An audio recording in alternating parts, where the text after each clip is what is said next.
Have you ever tried to run from something you knew you couldn't escape? That heavy weight in your chest, the voice you try to ignore, the call you don't want to answer? This is the story of a man who tried to run from God, and in his running, he discovered what happens when mercy chases us down, even in the deepest waters. His name was Jonah, a prophet of God, respected, known, trusted with the voice of heaven itself. But one day, God gave Jonah an assignment he did not want. "Arise," the Lord said. "Go to Nineveh, that great city, and cry out against it. Their wickedness has come up before me." Now, Nineveh was no ordinary place. It was the capital of Assyria, a brutal empire. Their soldiers were feared across nations. They destroyed cities, crushed enemies, and boasted in cruelty. To Jonah, Nineveh was not a mission, it was a nightmare. These were his people's enemies. The last thing he wanted was to see them forgiven, so Jonah made a choice. Instead of obeying God, he ran. He went down to the port city of Joppa, where the smell of salt and tar filled the air, and ships rocked gently on the waves. And there, with trembling hands, he paid the fare for a ship heading in the opposite direction toward Tarshish, as far west as he could go. It was his way of saying, "I will go anywhere. As long as it's not Nineveh." The ship set sail. Wooden beams creaked, seagulls cried overhead, and Jonah finally exhaled in relief. He thought he had escaped. But no one outruns God. The winds began to shift. Clouds rolled across the sky like angry waves. The sea turned dark, and soon the ship was fighting for its life. Waves slammed against its sides, water poured over the deck, and the sailors' hardened men, used to storms, turned pale with fear. They cried out to their gods, desperate for help, and hurled cargo overboard to lighten the load. But Jonah? He was asleep. Buried deep in the ship's hold, he lay unaware while chaos reigned above. The captain shook him awake. "What are you doing, sleeper? Get up, call on your God. Maybe he will have mercy on us." The sailors, desperate for answers, cast lots to see who was responsible for this disaster. The lot fell on Jonah. "Tell us," they shouted over the roar of the storm. "Who are you? What have you done? What God do you serve?" Jonah's voice trembled as he admitted the truth. "I am a Hebrew. I worship the Lord, the God of heaven, who made the sea and the dry land." The men froze.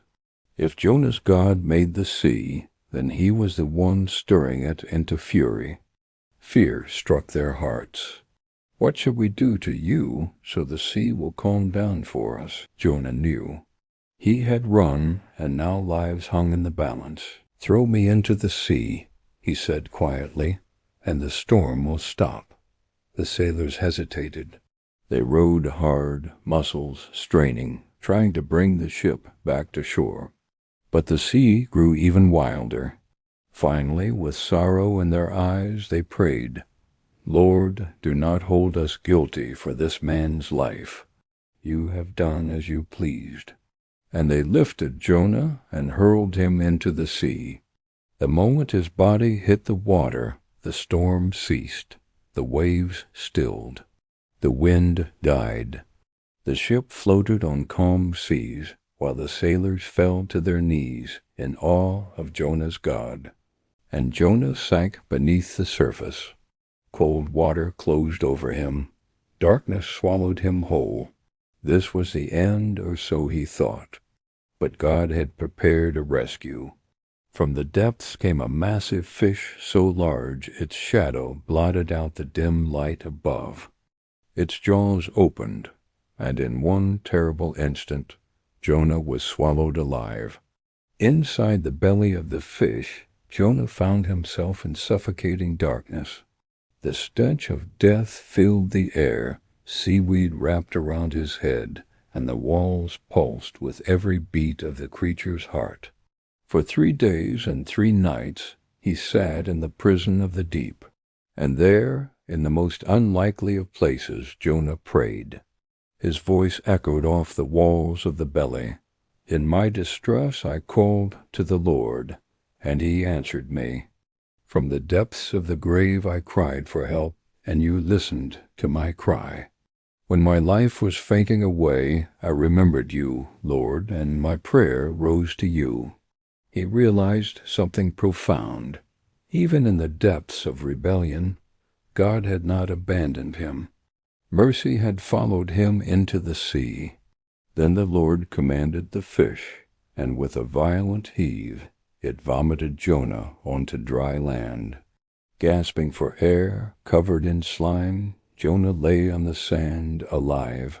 He had been given a second chance. Once again the voice of the Lord came. Arise, go to Nineveh, deliver my message. This time Jonah obeyed.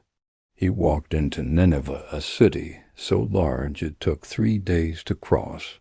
Its walls loomed high, its streets buzzed with merchants, soldiers, and families going about their lives. And in the middle of it all, Jonah raised his voice.